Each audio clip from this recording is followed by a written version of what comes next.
This is the summary created from the video. Lecture 31 IOStream II.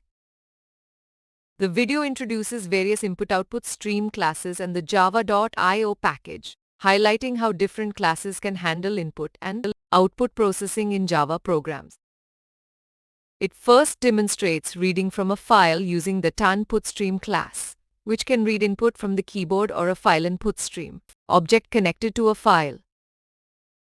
The fileOutputStream class is then used to illustrate writing bytes to a file, storing an array of bytes representing city names and overwriting the file's existing content.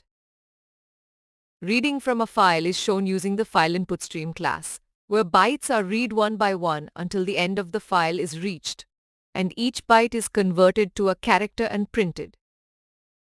The video then covers character stream classes like FileReader and FileWriter for reading and writing files, handling character data instead of bytes, and demonstrating exception handling for file operations. The process of copying files explained using ByteStream classes fileInputStream and fileOutputStream, where bytes are read from the input file and written to the output file until the end is reached. Storing and retrieving data of different types like integers, doubles and booleans from a file is illustrated using datoutputstream and datanputstream classes, along with generating and storing random numbers.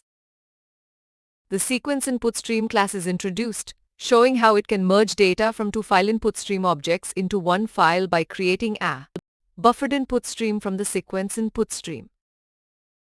In the end, key takeaways are summarized, including using various IOStream classes for file operations, copying and merging files, and storing and retrieving different data types.